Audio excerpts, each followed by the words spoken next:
সর্বশেষ যে ব্যক্তি জাহান্নাম থেকে মুক্তি লাভ করবে তাকে আল্লাহ পাক বলবেন, ফেরেশতাদেরকে বলবেন, ও আমার ফেরেশতারা, আমার এই বান্দাকে জান্নাত এবং জাহান্নামের মাঝখানে রেখে দাও। জান্নাত এবং জাহান্নামের মাঝখানে লোকটি যখন থাকার জায়গা পাবে, সে জান্নাতের দিকে তাকায়া দেখবে আর কাঁদতে থাকবে।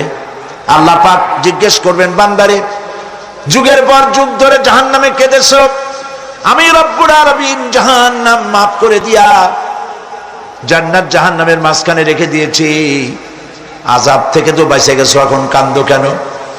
লোকটি বলবে, রব্বুল আলামিন কান্দি এই কারণে, জাহান্নাম থেকে মাফ করেছো, তোমার শুকরিয়া আদায় করি।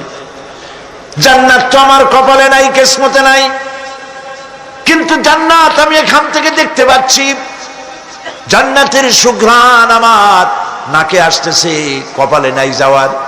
আমি কাঁদি এই জন্য, তুমি যদি মেহেরবানি করে আমাকে জান্নাতের দরজার কাছে একটু দাঁড় করায় দিতা, প্রাণ ভরে তোমার জান্নাতের দৃশ্যটা একটু দেখতাম।